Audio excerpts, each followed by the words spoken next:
पहिले आपले तुमच्या सर्वांचे आणि आपले आशा संघटनेचे अध्यक्ष कॉम्रेड दामोदर मानकावे यांचं स्वागत.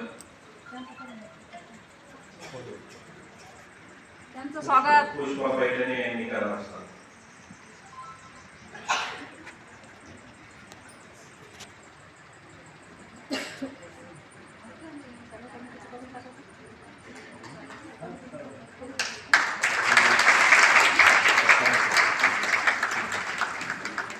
दोन मिनिट थांबवते मी.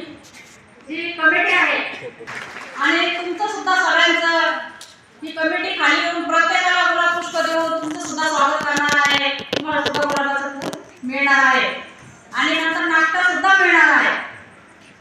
तर अजय बोलतात.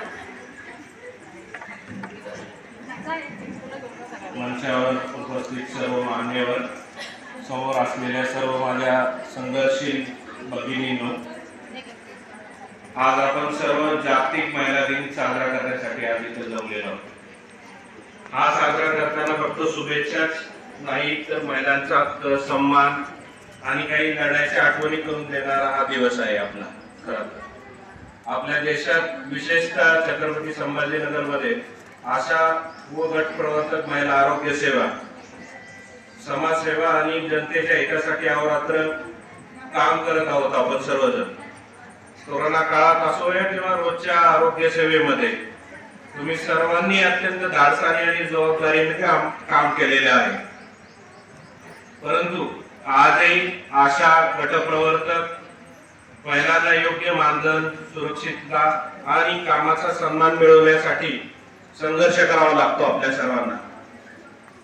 म्हणूनच सेतूच्या माध्यमातून आपण सर्वजणी एकत्र येऊन आपल्या हक्कासाठी लढत आहोत आणि पुढेही लढत राहणार आहोत. आजच्या महिला दिनानिमित्त मी सर्व आशा व गटप्रवर्तकांना, महिलांना मनापासून शुभेच्छा देतो आणि खात्री देतो की कामगार चळवळ नेहमीच तुमच्या पाठीशी खंबीरपणे उभी राहील.